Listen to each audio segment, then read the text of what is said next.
आकाशातून कोसळणारे बॉम्ब, रात्रंदिवस वाजत असलेले धोक्याचे सायरन आणि इराणमधील युद्धभूमीवर मृत्यूच्या छायेत अडकलेले आपले शेकडो मराठी बांधव.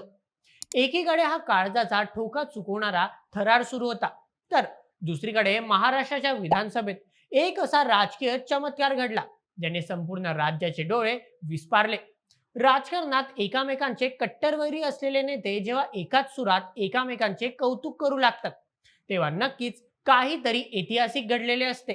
आजच्या या विशेष आणि सविस्तर बातमीपत्रात आपण पाहणार आहोत की कसे राज्याचे उपमुख्यमंत्री एकनाथ शिंदे यांनी स्वतः पुढाकार घेत इराणच्या युद्धभूमीत एक खासगी विमान पाठवून 164 अडकलेल्या नागरिकांना सुखरूप मायदेशी आणले.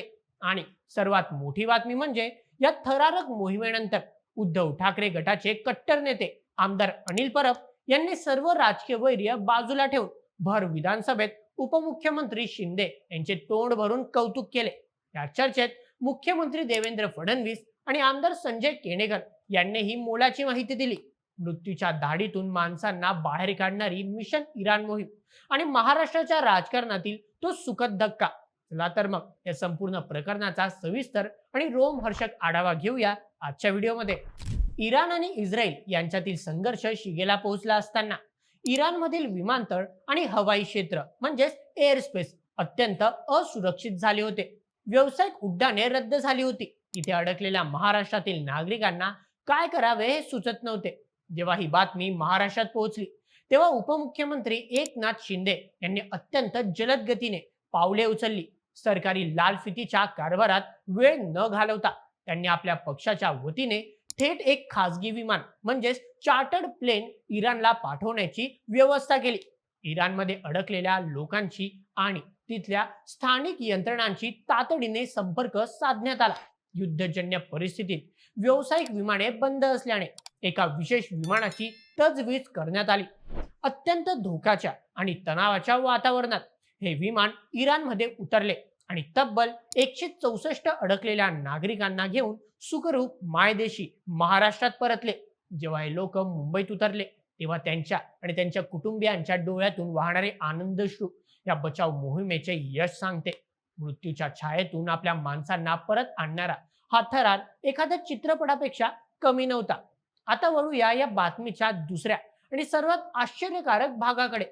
जेवढी थरारक ही बचाव मोहीम होती, तेवढीच अनअपेक्षित दृश्य दुसऱ्या दिवशी महाराष्ट्राच्या विधानसभेत आपल्याला पाहायला मिळाली. तुम्हाला माहितीच आहे की शिवसेनेत फूट पडल्यापासून उद्धव ठाकरे गट आणि एकनाथ शिंदे गट यांच्यात विस्तवही जात नाही.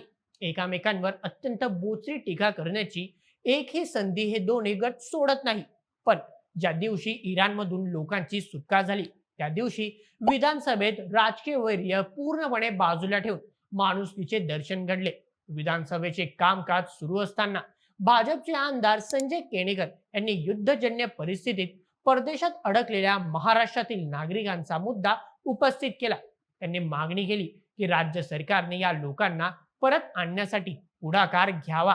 या चर्चेदरम्यान उद्धव ठाकरे गटाचे कट्टर नेते आमदार अनिल परब हे जागेवर उभे राहिले. सर्वांना वाटले की ते आता सरकारवर टीका करतील, पण घडले उलटेच. अनिल परब यांनी थेट उपमुख्यमंत्री एकनाथ शिंदे यांचे तोंड भरून कौतुक केले. संपूर्ण विधानसभा हे ऐकून अवाक झाली होती. या संपूर्ण प्रकरणावर विधानसभेत विविध नेत्यांनी काय म्हटले ते सोप्या शब्दात पाहूया. सर्वप्रथम आमदार अनिल परब, उद्धव ठाकरे गट. अनिल परब म्हणाले की एकनाथ शिंदे यांनी स्वतः पुढाकार घेऊन खासगी विमान पाठवले आणि 164 लोकांना सुखरूप परत आणले. ही अत्यंत कौतुकास्पद गोष्ट आहे. मी याबद्दल त्यांचे जाहीर अभिनंदन करतो. अडकलेल्या नागरिकांना परत आणण्यासाठी उपमुख्यमंत्र्यांनी असेच एक पाऊल पुढे असायला हवे. द्वितीय, मुख्यमंत्री देवेंद्र फडणवीस, भाजप. सरकारची भूमिका स्पष्ट करताना फडणवीस म्हणाले, राज्य सरकारने ह्या प्रश्नी तात्काळ पावले उचलली आहेत. आपण एक व्हॉट्सअप हेल्पलाईन नंबर सुरू केला आहे. तसेच संबंधित देशांमधील मराठी मंडळाशी संपर्क साधून आपण माहिती घेत आहोत. एकनाथ शिंदे यांनी त्यांच्या पक्षाच्या वतीने जो उपक्रम राबवला तो खरोखर स्तुत्य आहे. राज्य सरकारलाही अशीच व्यवस्था करायची होती, पण केंद्र सरकारने आणि परराष्ट्र मंत्रालयाने स्पष्ट केले आहे की सर्वच राज्यांनी आपापली विमाने पाठवली तर तिथे गोंधळ उडेल आणि सध्या तिथले हवाई क्षेत्र म्हणजेच एअर स्पेस सुरक्षित नाही. त्यामुळे ही बचाव मोहीम केंद्राच्या अखत्यारीतच झाली पाहिजे. येत्या 2 ते 3 दिवसात परिस्थिती सुधारेल. तृतीय, आमदार संजय केणेकर, भाजप. संजय केणेकर यांनी हा अत्यंत संवेदनशील विषय सभागृहात मांडून सरकारचे आणि विरोधकांचे लक्ष या गंभीर समस्येकडे वेधले. चौथा, आमदार मिहीर कोटेचा, भाजप. देवेंद्र फडणवीस यांनी माहिती दिली की इराणच्या युद्धामुळे अनेक विमाने वळवण्यात आली होती. त्यामुळे दुबई विमानतळावरही अनेक लोक अडकले होते. तिथे आमदार मिहीर कोटेचा यांनी त्यांच्या वैयक्तिक ओळखी वापरून दुबईत अडकलेल्या लोकांसाठी जेवणाची आणि इतर आवश्यक व्यवस्था केली. मित्रांनो, ही पहिलीच वेळ नाही जेव्हा उपमुख्यमंत्री एकनाथ शिंदे यांनी असं काही केले आहे. त्यांनी याआधी सुद्धा कोरोना काळात ठाणेमध्ये ऑक्सिजन पुरवले होते. चला त्याबद्दल जाणूया. 2021 मध्ये जेव्हा संपूर्ण देश ऑक्सिजनच्या कमतरतेमुळे होर पळून निघत होता, तेव्हा ठाणे आणि आसपासच्या परिसरातही परिस्थिती गंभीर होती. रुग्णालयांमध्ये ऑक्सिजन संपत आला होता आणि शेकडो रुग्णांचा जीव टांगणीला लागला होता.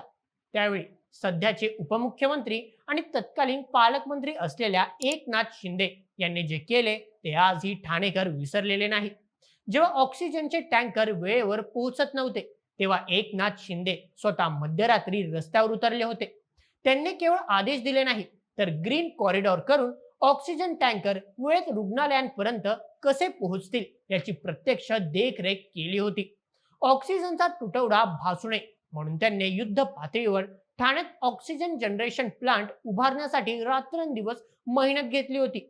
जसे आज त्यांनी इराण प्रकरणासाठी खासगी विमान पाठवले, तसेच कोरोना काळात त्यांनी सरकारी प्रक्रियेची वाट न पाहता खासगी कंपन्या आणि साठा उपलब्ध करून देण्यासाठी स्वतःची यंत्रणा राबवली होती.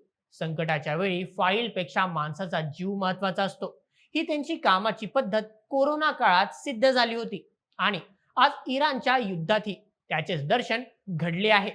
मित्रांनो, राजकारण म्हणजे केवळ सत्ता आणि खुर्चीचा खेळ अशी सर्वसामान्यांची समजूत असते.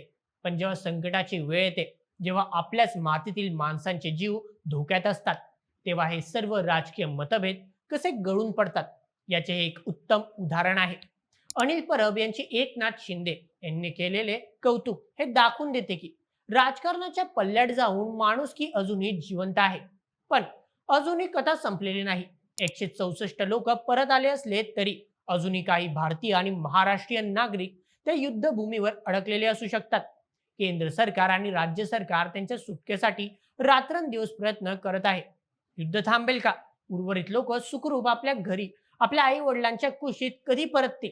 आणि विधानसभेत दिसलेली ही राजकीय एकजूट भविष्यात अशीच टिकून राहील का? हे प्रश्न आजही कायम आहे. तोपर्यंत आपण सर्वजण त्या अडकलेल्या नागरिकांच्या सुरक्षेसाठी प्रार्थना करूया आणि अशा व्हिडिओसाठी सबस्क्राईब करा बोल एमएचच्या YouTube चॅनलला. धन्यवाद.